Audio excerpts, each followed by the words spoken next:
for a brief description. Thank you, Mr. Chairman. I'm here presenting this bill from my friend and colleague, Esther Helton, who couldn't be here today. And so bear with me as I do my very best. House Bill 1649 prohibits the sale and distribution of kratom I've practiced that word 100 times. Anyway, I don't even know. I can't say it now. And 7-HO. So it bans kratom in the state of Tennessee. Kratom is unapproved, unregulated at the federal level, carries documented risk of addiction, toxicity, and death. Tennessee has already attempted to rein in kratom through regulation. Despite these efforts, the substance remains widely available. Adverse events continue to be reported, and at this point, incremental regulation has not solved the problem. And it's time to take a stronger action to protect public health. HB 1649 is a necessary step to safeguard the health and safety of our communities.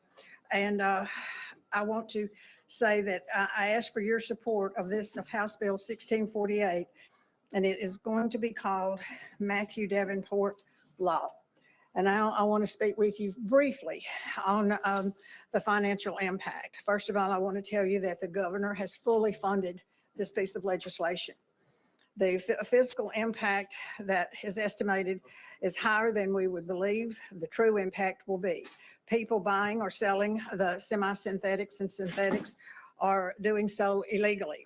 The impact of kratom sold in Tennessee or the sales tax collected on sales of kratom is not reported to the department.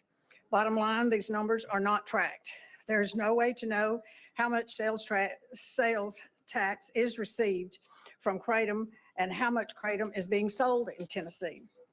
Any sales tax or profit that is earned from synthetics or semi-synthetics is illegal, and it is a misdemeanor for them to be sold in Tennessee now. Without knowing how much kratom is sold in Tennessee, we cannot accurately predict the number of people who would be incarcerated for using it, or how many of those users should already be incarcerated for using illegal synthetics and semi-synthetics. The kratom ban is supported by the fuel and convenience store associations, and they want these products off their shelves. It is also supported by the TBI, the sheriff's associations, chiefs of police. They want this dangerous drug and all the derivatives off the streets for a safer Tennessee. I stand ready for any questions. All right, thank you very much. And members, you've heard the description, and we do have some folks that want to testify, but are there any initial questions for our sponsor before we go out of session? Hearing none and seeing none, without objection, we're going to go out of session. And I will ask, first of all, I have Mr. Mark Delaney from the Tennessee Bureau of Investigation, if he will come up. And also I think they were supposed to choose whether it's going to be Jessica Girding or Mac Haddow. One of those two, whoever decided. And if both of you all will come up and just have a seat there, we control the microphone. So once you see your red light come on, you will begin. The timer will start when you begin speaking. You'll have 3 minutes, and then we'll take some questions. And with that said, I think Mr. Delaney, I think we'll begin with you. So you're ready to begin. Thank you, sir. Chairman, members of the committee, thank you for the opportunity to appear before you here today. My name is Mark Delaney. I'm the special agent in charge with the Tennessee Bureau of Investigation, Tennessee's Dangerous Drugs Task Force. I appreciate the committee's attention to this matter of growing public safety concern. This is indeed a unique opportunity to save lives with the enactment of the Matthew Davenport's Law. I have personally spoken to the family of Matthew Davenport, and their desire with the potential enactment of this law is that no further families in Tennessee suffer from the devastation of losing a family member due to the consumption of a kratom product. As members of the committee are aware, kratom is frequently marketed in Tennessee as a benign natural alternative for individuals seeking relief from pain, anxiety, or substance abuse disorders. However, the TBI's assessment, supported by nationwide reporting from medical examiners, toxicologists, and public health partners, demonstrate that kratom is neither harmless nor low risk. According to the internal drug trend reporting, Kratom carries a high potential for addiction with withdrawal symptoms that closely mirror those of opioids, including acute cravings, severe gastrointestinal distress, and musculoskeletal pain. One of the most common arguments advanced by Kratom proponents is that it offers a safer alternative to addictive substances, but substituting one dangerous habit-forming drug with another substance that possesses its own significant abuse potential is not a sound public health strategy. Internal correspondence and expert review underscore that Kratom products, particularly these containing potent alkaloid 7-hydroxymetrogenine, are drawing increased concern from medical examiners and addiction specialists across the country. These products are widely available in Tennessee retail environments, especially gas stations and convenience stores, where consumers are often misled about their safety. Simply stated, there is no quality control or guarantee of any kind that the product is safe regardless of the state. Critically, although synthetic kratom is already illegal, distinguishing so-called natural kratom from enhanced or synthetic variants is exceedingly difficult in practice, complicating enforcement and allowing potential dangerous formulations to proliferate. Kratom's unpredicted potency further heightens the danger. The chemical composition of the plant varies substantially, meaning users cannot reliably anticipate its strengths or its effects. The instability creates a high potential risk of overdose, seizures, hallucinations, liver injury, and other severe outcomes. Some have suggested that Tennessee should regulate kratom rather than prohibit it. However, our experience with Delta-9 and Mr. other Delaney, your time is up. So thank you. Your 3 minutes. So thank you for your testimony. Members, any Thank you. initial questions for Mr. Delaney? Hearing Leader Cochran, you're recognized. Thank you. Mr. Delaney, Yes. so tell me one more time, if you don't mind, tell me your background, tell me your expertise. Sure. I've been employed with the Tennessee Bureau of Investigation now since 2002, so I have about 24 years as a criminal investigator. Last 12 months as the special agent in charge for the Tennessee Dangerous Drugs Task Force, and about 7 years as an assistant special agent in charge prior to that. So to follow up to that, would you, and I understand that you're not a doctor, I understand that you're not a medical expert. If someone, anyone in the room, me, if I went down to the gas station and not 7OH, if I bought natural leaf kratom down at the Shell station and I took that, regardless of however much I took, does that make me high? I honestly, I don't know. I'm asking that question. My belief would be yes. Okay. It alters your state of mind. Okay. Given your experience, it would alter it in a way that would it make it unsafe for me to operate a vehicle? I'm not, like you said, sir, I'm not a doctor, so I couldn't testify to that. Okay. Thank you. I appreciate that. Thanks. Thank you. All right. Thank you. Representative Hulsey, you're recognized. Thank you, Mr. Chairman, and thank you, sir, for being here. Thank you, sir.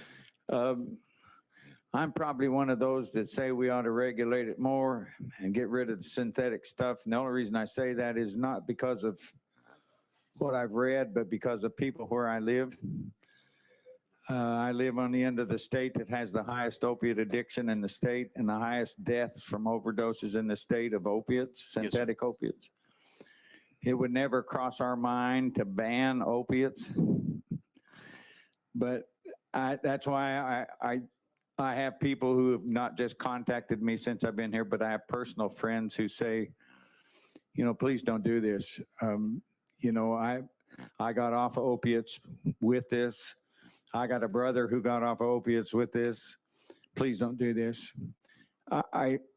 It scares me because it would never cross our mind to ban synthetic opiates that doctors prescribe. But if we do this with the penalties that come with this, I'm afraid you're going to drive people back to the doctor's office to get another prescription and become an addict again. And I would just rather see us take the bad players out and the bad substance out and still give people an avenue to find something that works for them. That's just my thinking. What do you think?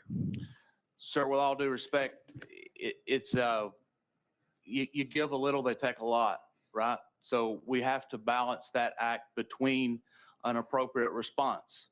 And the way it is, it's hard to tell the difference between synthetic and natural now, if not impossible. So the line that we draw in the sand is if we can't tell the difference between synthetic and natural, how are we supposed to react to that? That's the problem that we have in the enforcement perspective. Representative Halsey. I understand that we don't have the equipment in the lab to isolate one from the other. That is correct, sir. Is there a That's- solution to that? Is there equipment that can do that?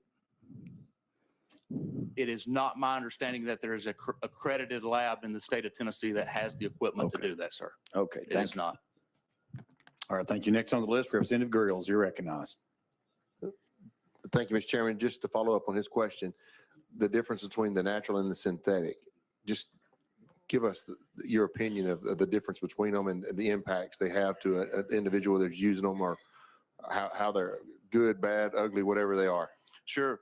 I mean, we get calls every day. I had a voicemail as early as this morning from an individual begging us to take all of those products off the shelf. He himself is actually addicted to it and can't get off. A couple of weeks ago, we had an actual suicide in another county around Chattanooga that was attributed to the guy going to the ER, begging for help, trying to get off of Kratom products. He couldn't get off of it. He came home and unfortunately took his own life as a result of the Kratom products. In your opinion, though, is there, on your professional opinion, is there a difference between the synthetics and the natural? Everything I read, sir, is the 7-OH is the more potent version of it, certainly. But again, I think the natural is just a step going in that direction towards the 7-OH. Okay. I've had several people come by and holler and send emails and just make different remarks, but Yes, sir. they have all said they would like to see the synthetics done away with and the naturals stay available. Is that something that the TBI would like amenable to, or? No, like- sir. Okay. We're in support of a total ban. Thank you. All right, thank you. Further discussion for Mr. Delaney. Representative Sparks. Thank you. Representative Halsey had a lot of the questions that I had as well. I had a guy call me last summer about this stuff, and he don't mind me sharing his name. Taylor Grunyard is his name. And I guess he tried some of this 7-OH at the gas station. He's got some back pain like a lot of folks do. And he was just extremely alarmed. And he said, Mike, I've used cannabis since I was like 13, 14. He said, I never seen nothing like this. And he had I guess, withdrawals and trouble for weeks. And I went to y'all's drug task force roundtable that y'all had at the TBI headquarters about it. Yes, sir. But I had a mother the other day that run into me at the senior center of all places. I should say a grandmother. And she said her son is using Kratom naturally. And she said it's one of the few remedies he's had for back pain. He got off opioids. So, you know, I'm a co-sponsor on this bill, but I also listen to this grandmother, and also the gentleman called me. So I think Bud brings up a valid point on this, but, you know, what do you say to, I mean, I know you're not a doctor or physician or anything, but Right. when you hear like Bud talking about this, and then I've got constituents talking about what do you tell them? Because the opioid problem is so bad. I mean, I lost a brother to addiction 4 or 5 years ago. I had to go identify his body, and you know, a lot of us have been affected by drugs and overdose. So what do you tell? What's the response though to that grandmother and that father, that gentleman? Sir, I say that we cannot replace one addiction with another addiction. That would be my simple response. Addiction is addiction, and you can't effectively treat an addiction with another potentially addictive substance. Yes, sir. Yes, sir. Thank you, sir. Thank you. Further questions for our guest? Representative Reeves. Thank you, Chairman. So real quick, I'm looking at the FDA website, and it says on their website, there are no prescription or over-the-counter drug products containing kratom or its known alkaloids that are legally on the market in the U.S. Can you talk to me about how the TBI works with the federal government on monitoring and addressing things that apparently are not legal. Yes, sir. That would be more of a question geared toward the forensic side of what we do, so towards the TBI Crime Lab. But I can tell you that, like you said, it is not legal federally. It's not a legal substance federally. It's not, I'm sorry, not a regulated substance federally. So our crime lab does work with DEA to come up with any potential things that we can do to actually do the testing for the synthetic versus the natural. And the best of my knowledge and communications that I've had, we have not had success in telling the difference between natural and synthetic kratom. Representative Reeves. No, I'm good. Thank you. Thank you, Chair. All right, Representative Capley. Thank you, Mr. Chairman. I know you said earlier that we're talking about getting high off the natural or the synthetic or whatever. So I guess my question is if I take enough kratom, and you said it made bad state of mind, altered state of mind. It's a Trudy Oker Bible song, by the way, good song. I mean, if I get pulled over and I'm on this stuff, is it enough? Am I going to get a DUI? Is it that kind of? I've never done it, so I don't know. I mean, is it? Nor am I a state trooper that actually is an expert in DUIs any longer. My DUI days are behind me from 1999 to 2002. So things have changed a whole lot since I was in traffic enforcement. Okay. Thank you. All right, Representative Gillespie. Thank you, Mr. Chairman. Thank you, Special Agent. Backing up to where we were talking about the testing and comparing the synthetic versus the natural, you said that there were no credited labs in Tennessee that could do this. I was just curious, does the Drug Enforcement Administration have the capability or technology to do this? Or is this something that we just simply don't have the ability to do at this point in time, period? It is my understanding that TBI nor DEA has that testing capability currently. Thank you. All right, thank you. I have no one else on the list for this guest, but I'll ask you to just stay seated just in case we do have some follow-up. Next, I will introduce Mr. Mac Hadow, and I may have screwed up your last name, and I apologize. So if you want to introduce yourself, you have 3 minutes. When that light comes on, you may begin. Thank you, Mr. Chairman. You did my name perfectly. As a former state legislator, I know when a bill sounds good until it doesn't. And this is an example of one that doesn't sound good when you hear the facts. Just for reference, by the way, I suffered a hip injury here about 3 weeks ago. I took 2 grams of kratom about 35 minutes ago. I do not experience euphoric high. It is not documented by any credible scientist that you get euphoric high from natural leaf kratom products. The National Institute on Drug Abuse has conducted $100 million in studies on kratom, documenting its safety profile with peer-reviewed published articles. And I don't mean to be disrespectful to the TBI. They're wrong.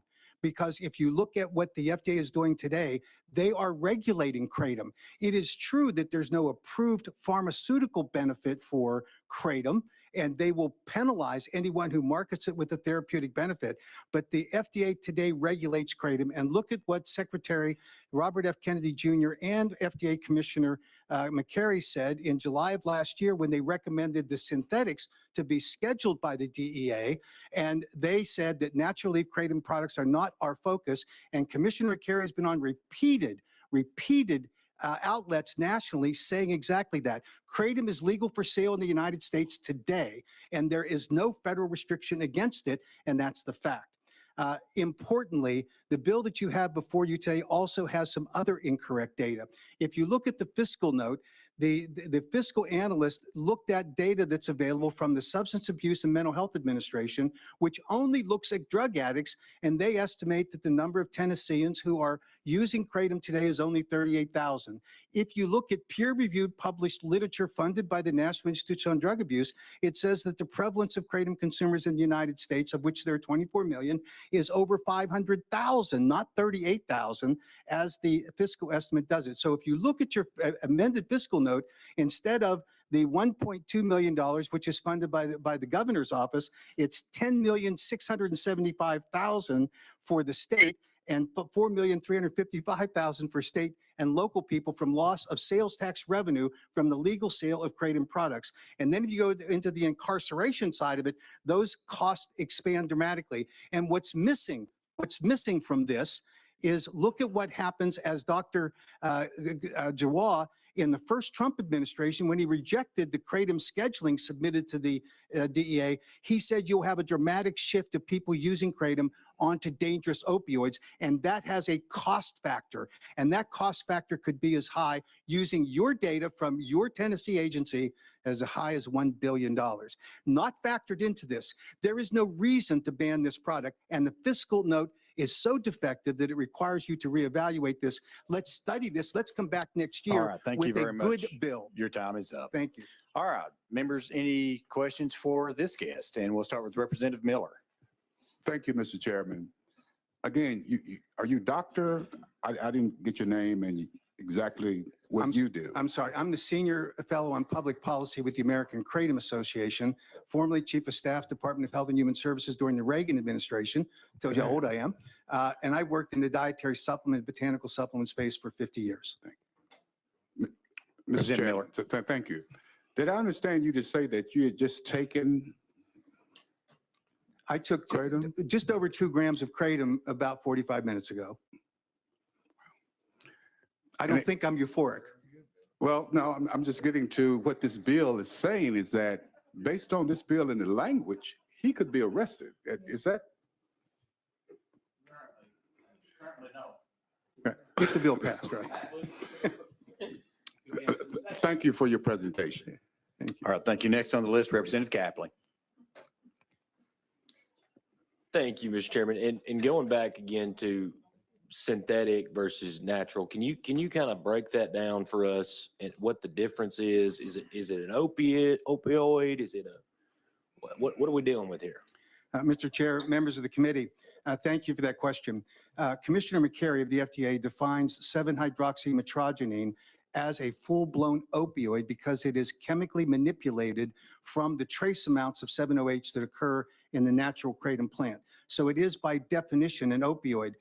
President Trump just issued this letter, which I'm glad to circulate to the committee if appropriate, to a Tennessee resident sympathizing with the loss of a loved one from 7-OH. And the president says, last year, the FDA took steps to classify 7-OH as a controlled substance, distinguishing it as a concentrated potent byproduct rather than the storefront name, naturally occurring kratom.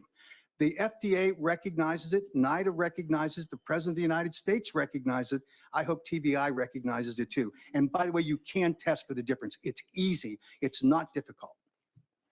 Representative Capley. So is for the natural version of kratom, is there because I know 7-OH, from what little I've read, there's lethal doses, right? Is there lethal doses of the natural leaf? It's a leaf, I'm assuming, yes? Mr. Chairman, members of the committee, the FDA did what's called a human dose finding study that was just published in a peer-reviewed article 3 weeks ago, where they took doses of kratom, natural leaf kratom product, and they started at 1 gram and they got up to 12 grams, attempting to find a level at which there would be a serious adverse event. They got to 12 grams, and the placebo group and the kratom natural leaf group only exhibited nausea with that much material, which is an astronomical amount of kratom to consume in a 5-minute period. So the FDA's conclusion was kratom is well tolerated at all dose levels, and that is why it is legally marketed in the United States, allowed by the FDA today, and they do enforce, the FDA does enforce against illegal kratom products. Representative Capley. Thank you, sir. Good. Representative Reeves. Thank you, Mr. Chair. So I appreciate you coming today and talking to the committee. You just made a statement, and you made a statement in your opening remarks that the FDA regulates kratom, and I am looking at the FDA.gov website under how is FDA protecting the public from the risks of kratom, and it says there are no FDA-approved kratom drug products or over-the-counter drugs containing kratom that are legally on the market in the U.S. Can you unpack that for me? I can. Thank Mr. Chairman, members of the committee. The FDA regulates dietary and botanical supplements, and they also regulate drugs. And what the FDA and Kratom webpage addresses in that specific paragraph that you're quoting from is it's a little bit bureaucratese, and I understand that. But what it says is that there's no legally allowable sale for a product that is labeled having a therapeutic benefit. We at the American Kratom Association referred over 100 companies, kratom companies, that make illegal therapeutic claims. So what that statement says is you cannot legally market it and claim a therapeutic benefit as all of the therapeutic benefits that they specify.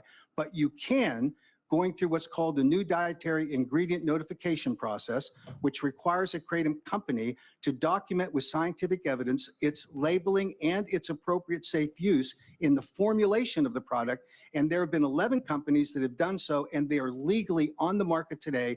That language, albeit confusing, does not relate to the botanical supplement advertised, marketed, and sold as a dietary supplement. Representative Reeves. Thank you, Mr. Chair. So it goes on in the same paragraph to say FDA continues to warn consumers not to use kratom because of the risks of serious adverse events, including liver toxicity, seizures, and substance use disorder. I mean, I know how to read the words on a page. I went to law school and I understand what it's saying in front of me. I'm struggling with this notion that the FDA has somehow approved a use for this substance that they are clearly saying they have not approved. And I don't have a question. I just wanted to end with that statement. Thank you. Mr. Chairman. Mr. Haddow, please. Thank you. What you've isolated is an important distinction. Under the Dietary Supplement Health and Education Act, a botanical or dietary supplement manufacturer has a legal obligation to, prior to market entry, demonstrate that they have a reasonable basis for safety under conditions of use, meaning labeling, and then they can go on the market. That the burden on the FDA is to identify any product that doesn't meet that standard under the DSHEA Act. That is why you can go into a GNC and you can see hundreds of products that have therapeutic benefits, that have addictive qualities or habit-forming qualities. They are allowed for sale, meeting the standard under the DSHEA Act, and the FDA recognizes that. And that is why FDA Commissioner McCary said that they are not focused on natural leaf kratom products in distinguishing between the synthetic 7-OH, which they are recommended for scheduling, which would be appropriate for the state to do, but not ban the natural leaf kratom products, because the commissioner himself said we're not focused on natural leaf kratom products that are sold throughout the United States. Representative Reeves. One last thing. FDA, and I respect Dr. McCary greatly, but not focusing on something because something else is a greater hazard does not mean that they have endorsed it. And I just want to point that out. So thank you. Mr. Chairman, members of the committee, I wasn't suggesting he endorsed it. I was suggesting that his focus was on protecting the public safety. And in that context is the statement he made that we are focused on synthetic, chemically manipulated 7-OH products. Natural leaf kratom products are not our focus as they're marketed under the DSHEA Act. Representative Chisholm. Thank you, Mr. Chairman. So I'm trying to play catch up here. I didn't know what kratom was until last week, so I'm playing catch up a little bit. But I'm looking at the possibility of overdoses. So from what I've been reading for the last 5 minutes, overdoses can happen when mixed with many, it says many other drugs. Do you agree to that? Mr. Chairman, Representative, the National Institute on Drug Abuse and the FDA and HHS make the point that you just made, that kratom deaths are rare, but when they do occur, they're because of adulterated kratom products, meaning synthesized and all that, or polydrug use, people that are using other substances, which unfortunately in the case of the Davenport case here, the overdose was because of Benadryl. They happen to have kratom in their system, that young man, but that was not the cause of the death. So that's the distinction that NIDA and FDA and HHS make today. Representative Chisholm. In your opinion, are you more likely to have an overdose from kratom or Tylenol? I didn't hear that question. Are you sorry. more likely to have an overdose from kratom or Tylenol? In my opinion, Not picking on neither on the no, company. in my opinion, neither, because both meet standards for product formulations that are specifically labeled. If a person abuses it, and you can do that with anything. If you abuse it, you could induce an overdose. People have overdosed on water by drinking too much too fast to upset your electrolyte balance. That can happen. So you could harm yourself with Tylenol. You could. It's hard to do on naturally kratom, by the way, because if you take too much of it, you have the natural regurgitation effect or vomiting, which is the natural protection with natural relief kratom products. Representative Chisholm. Last question. How many people in the state of Tennessee do you believe would be acting illegally if this bill were to pass? Based on the peer-reviewed study by Dr. Oliver Grunman at the University of Florida that published a prevalence study, the number of people who use kratom in the United States, and based on his survey research and published, is 9.1% of the American public, about 24 million people. There are 518,000 Tennessee citizens using kratom today who will be criminalized as soon as this bill passes, if it were to pass. I know you're not going to let it pass with this horrible fiscal note because it would cost the state so much money, but we think this needs to be studied, and let's come back next year and do what 20 other states have done, pass a Kratom Consumer Protection Act. Thank you, Mr. Chair. Thank you. Next on the list will be Representative Garrett. You're recognized, sir.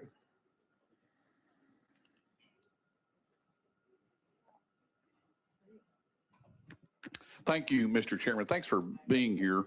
I'm curious about a couple of things. How long have you been taking kratom? About 9 years. Okay. Mr. Chairman, I'll let it go back and forth, or do I need to? Yes, please go back Okay, and thank forth. And if you get into a running debate, I will certainly let you know. All right. Thank you very much for that. If you are taking kratom for a particular ailment for treating purposes, if I have it, how do I know how much to take?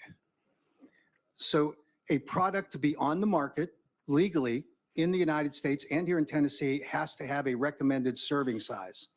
And so that's critically important for the product that you're using. For the first 9 years, well, 9 years almost, I was using a low dose of kratom because I'm getting older, and when I was young and stupid, I rode motorcycles and raced them, and I have some injuries related to that. So I've used kratom instead of the pain relief medications. Most recently, I suffered this injury, so I've upped the dose a little bit, but I understand how it affects me. So I took just over 2 grams where I normally take 1 gram, but it's on the label, and that's a condition of use by the product. So if I'm hearing you correctly, you started taking it 9 years ago. You're now, what would be the amount of grams? You mentioned 2 grams. So what's the amount of grams that you started taking 9 years ago? I need, Mr. Chairman, members of the committee, I apologize, I should clarify. That's in a single dose. I take 2 doses a day, and I have usually taken 1 to 2 grams in the morning and 1 to 2 grams at night. And I up that to just over a little more than that because I have this injury that I went through here recently. I was shoveling snow, but I fell, and I shouldn't be shoveling snow at my age. So that's a mental health problem I have to deal with, and my wife. So who's deciding the amount that you're taking each time you decide to either up your dosage or lower your dosage? So that's a personal decision. You have to look at the product labeling and the conditions of use for which there is safety data. That product is on the market with that data, and that's an appropriate level to take. People make their own decisions. I made mine because I know that kratom's well tolerated. The FDA says that up to 12 grams. I'm taking much less than that. So I used it because I needed a little more pain control without getting euphoric in order to get through this testimony and through the day. You qualified that at the end very interesting without getting euphoric, but you are self-diagnosing yourself and self-prescribing yourself based upon your reaction to the piece of, to the kratom, so to speak. That's a concern that I have, and that's why I was asking those questions that you're self-treating for your pain and as it relates to your dosage. There's nothing telling you how much you should take or how much you shouldn't take. So typically someone that would take this, if they're in lots of pain, could potentially take too much and then overdose because this is self-prescribed for what you've been doing for the past 9 years. Isn't that correct? Mr. Chairman, members of the committee, partially correct, sir.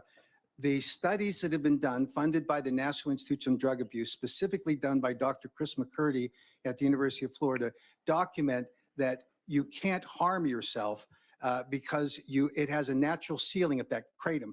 You can't take more and get a higher effect because it hits that ceiling effect before it causes any kind of injury to the consumer. The benefit of having a label that based on the manufacturer's scientific evidence for being on the market, based on that labeling instruction, is good advice to follow. But I think every consumer can test, experiment. I've done it, and I found that I can take the level kratom that I took 45 minutes ago, and it doesn't impair me in any way, but it helps me with the pain relief I have. So I take that additional level of risk, but it's based on experience. One more follow-up, Mr. Chair. So Yes, sir. I want to make sure I understood what you just said, that there's not an amount that you can take too much and it has a negative effect on you. In other words, if I'm going to take kratom and I've never taken it before and I don't have any idea, I don't know a study that you're referring to about how I'm supposed to take kratom. There is no huge amount that I could take that would affect me. So, Mr. Chairman, members of the committee, what I was referring to is a general study about the consumption of kratom. How much kratom can you consume before you could harm yourself?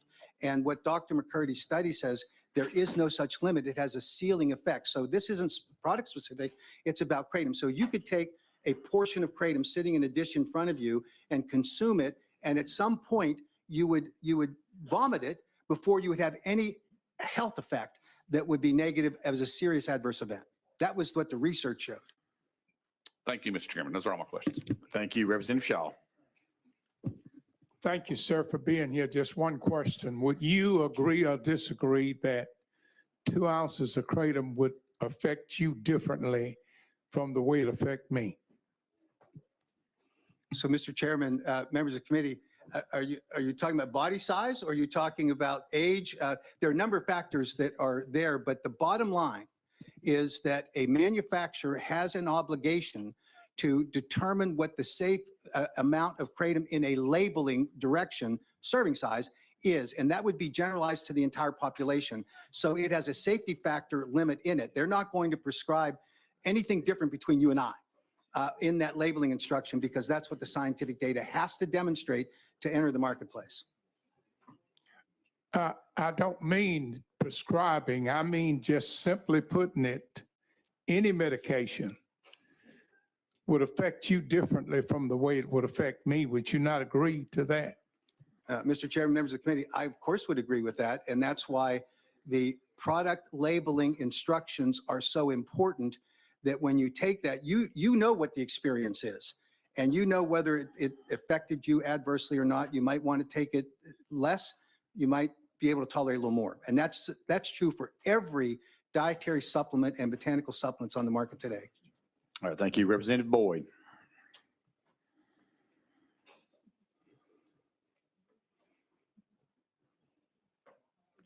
Thank you, Mr. Chairman. I make a motion, we go back in session. Okay, that's a proper motion. It's been seconded. Any objection? Hearing none, seeing none. Thank you, gentlemen, for being here. Thank you for your testimony. We're now going back into session. We're back into session, and we're going to go with the sponsor.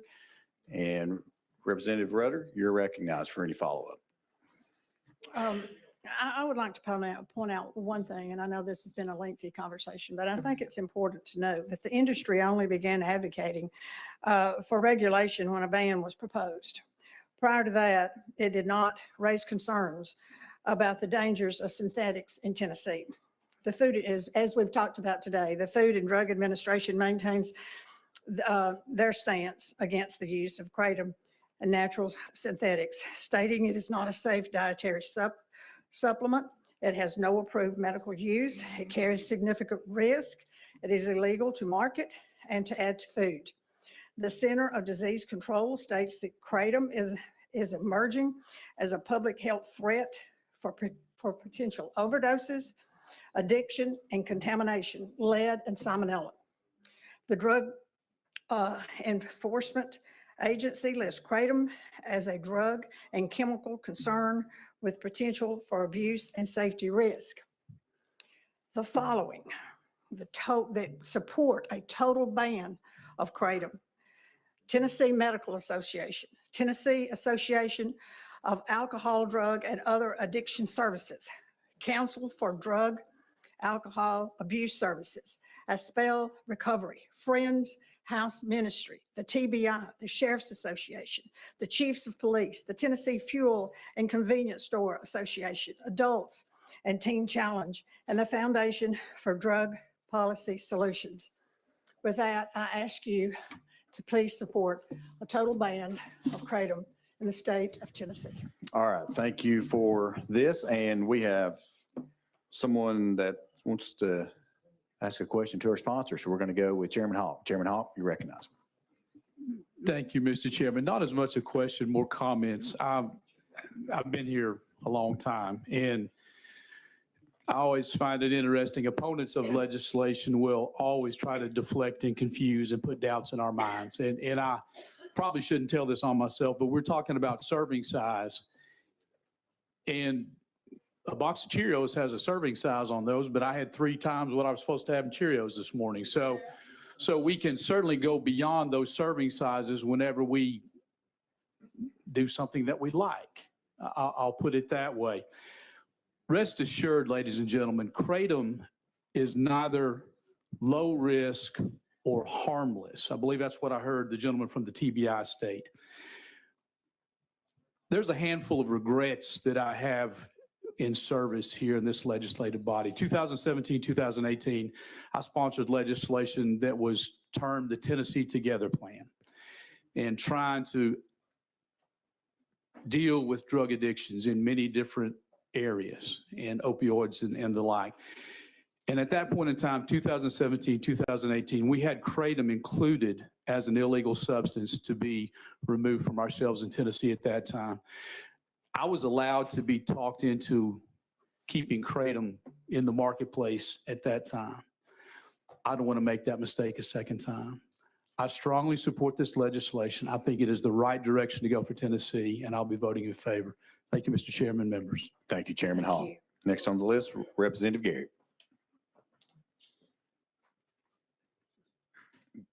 Gary. Thank you, Mr. Chairman. I move previous question. Question has been called. Objection calling the question. Hearing none, seeing none. Are you ready to vote? Madam Clerk, please open the board. All those in favor of House Bill 1649, moving on to calendar and rules, please vote aye. Any opposed, please vote no. Has everyone voted? Would anyone like to change their vote? Madam Clerk, please take the vote.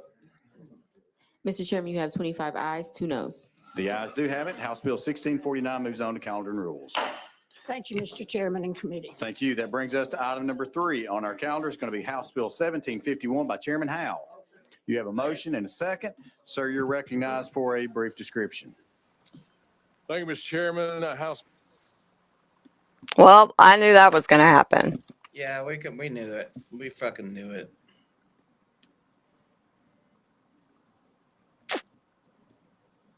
Ridiculous. Ridiculous.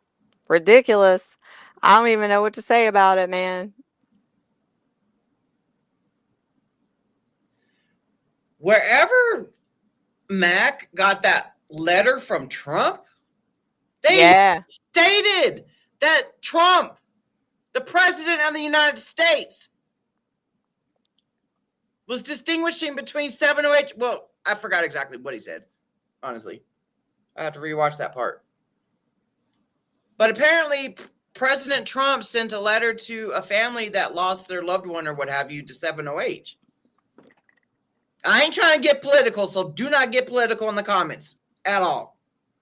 But I ain't never seen or heard about that letter before. Right, right. I don't know. It's like, I don't know. I mean, I do know. I do know. They already had their minds made up, but I mean, it goes to the next part. I guess it goes to the House floor, I believe. And I don't know what happens with the Senate bill. Like, Justin, sorry, I didn't mean to cut you off. We're fixing to play the live stream that happened earlier from the Missouri Attorney General. I started watching it. They're filing litigation to American Shaman. So we are going to exit out of this and go into that one and show y'all the live stream that happened like an hour and a half ago from the Missouri Attorney General.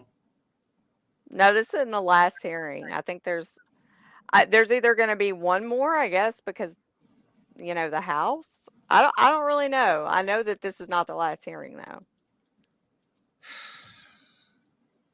Yeah, it goes. to This the whole floor. situation in Tennessee is Esther Helton Haynes hasn't asked none of the senators for a favor yet. So this is her favor. This is the type of I'll scratch your back if you scratch my back situation. That's what's going on because we have the talk screen. Matthew Davenport didn't die from kratom. He died from a fatal overdose of Benadryl, and then his prescribed medications were also elevated. Nah, it hasn't been looking good for a minute. I mean, I don't know. I just, this whole thing is sickening. It's like, it's not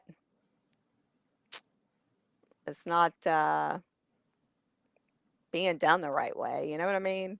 This is what I'm saying, Justin. I don't hate the 7-OH user. I hate 7-OH. Yeah. My almost 7 years of advocacy is being thrown down the drain. Everything. 7-OH has literally killed kratom. Yes. Yeah. Period. And the 7-OH drug dealers don't give a crap. They don't care. They came in, they swooped in, they've made their billions of dollars off the backs of creating addicts. They don't care. They're going to move on to the next thing and the next thing and the next thing. Yep. It's sickening. It's just sickening. But yeah, Haynes reminds me of that Louisiana Vilio or whatever her name is. Mike, that wasn't Helton Haynes that was standing up there. For some reason, Helton Haynes wasn't there today. That was just some other lady. I guess it was like another rep. I don't know. I don't know either. I ain't never seen her before. Yeah, they'll just keep on. But, and we just mop up have to deal with the fallout. That's what we've been doing. It hasn't gone all the way through. They did vote to get it past this, the finance committee, Nikki, that it still has to go, I believe, through the House floor. Y'all are on the verge of it being banned. Yeah. That's what's happening. And that one guy, that first rep, Husley or whatever his name was, man, that guy knows what's up. Yeah. You could tell, I don't know. I really feel like, I don't know. I feel like these reps, I know that the ones that I talked to, Grills, he didn't really, when I talked to him, we stayed in his office for like 20 minutes. He seemed to know, but you can't, if you've already promised your vote, it's like hard to, Yeah. They keep coming back to that same comment that the advocacy didn't have no problem until here recently about banning kratom, something in that nature. Yeah. Yeah, because 7-OH fucking got mass produced to the freaking public in September 2023. So now, we are mopping up that mess. And I will continue saying this. If you take 7-OH, you are contributing to the downfall of kratom. We are not all kratom. You can kiss my fucking ass with that stupid hashtag kumbaya fake ass shit. Yeah. I'll never advocate for that. Never advocate for that. That is the reason why we are all here today. That is the reason why so many people in Tennessee are going to suffer. Yeah. Yep. That's all I can say about that. I don't know. I'm like, just kind of like, don't even know what to say. So do you want to go to the other thing? The AK has been trying to get a KCPA there for years now, so I have no clue what the fuck they're talking about. Yeah. Yep. Well, the other day, Haynes said it was 7-OH had been on the shelves for 10 years.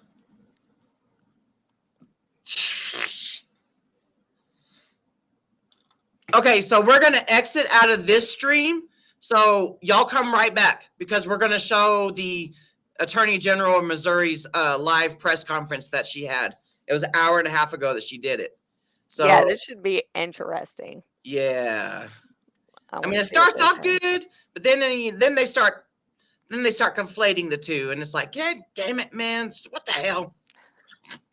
All right, we'll be right back, everybody. Okay, bye, everybody.